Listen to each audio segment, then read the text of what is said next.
Shamshabad airport లో భారీగా బంగారం పట్టుకున్నారు. అక్రమంగా తరలిస్తున్న 4 కిలోల 59 గ్రాముల బంగారాన్ని కస్టమ్స్ అధికారులు పట్టుకున్నారు. పట్టుకున్న బంగారం విలువ 2,91 లక్షలుంటుందని కస్టమ్స్ అధికారులు తెలిపారు.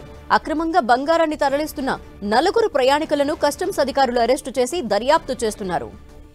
మరిన్ని డీటెయిల్స్ మా ప్రతినిధి సునీల్ అందిస్తారు. సునీల్, శంషాబాద్ ఎయిర్పోర్ట్ లో మరొకసారి అక్రమ బంగారం తరలిస్తున్నటువంటి ముఠా సభ్యులని అటు కస్టమ్స్ అధికారులు అదుపులోకి తీసుకోవడం జరిగింది. 2 వేర్వేరు కేసుల్లో దాదాపు 4.59 కేజీల బంగారాన్ని కస్టమ్స్ అధికారులు సీజ్ చేసింది. ఇక పట్టుకున్నటువంటి బంగారం విలువ దాదాపు 2,91 లక్షలు ఉంటుందంటూ కూడా కస్టమ్స్ అధికారులు పేర్కొనడం జరిగింది. ఇక మరోవైపు దుబాయ్ నుంచి హైదరాబాద్ కేంద్రంగా ఈ యొక్క బంగారాన్ని అక్రమంగా వివిధ పద్ధతుల్లో తరలిస్తున్నట్లు కూడా కస్టమ్స్ అధికారులు పక్కా సమాచారంతో వారిని అదుపులోకి తీసుకున్నది. మొత్తం ఈ కేసులో 4 అరెస్ట్ చేశారు. వారి దగ్గర నుంచి దాదాపు 4.59 కేజీల బంగారాన్ని సీజ్ చేశారు.